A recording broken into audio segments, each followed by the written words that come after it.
এগুলো তো রাম তুলসী। তুলসী গাছ দেখতে এসেছি, তুলসী গাছ দেখি একটা ছোট তুলসী গাছ পাই কিনা।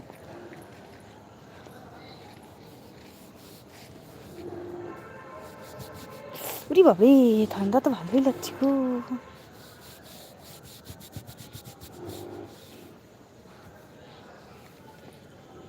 এই দেখো কপি হয়েছে দেখো। এই দেখো একটা ছোট্ট কপি হয়েছে, আমাদের মালিকের বাগান, দেখছো ছোট্ট বাগান। এই দেখো, এ বাবা এটা পোকা লেগে গেছে। এটা বাঁধাকপি, ওই একটা ফুলকপি, ওই একটা হয়েছে, আর একটা ফুলকপি হয়েছে। দেখতে আসলাম যে ছোট তুলসী গাছ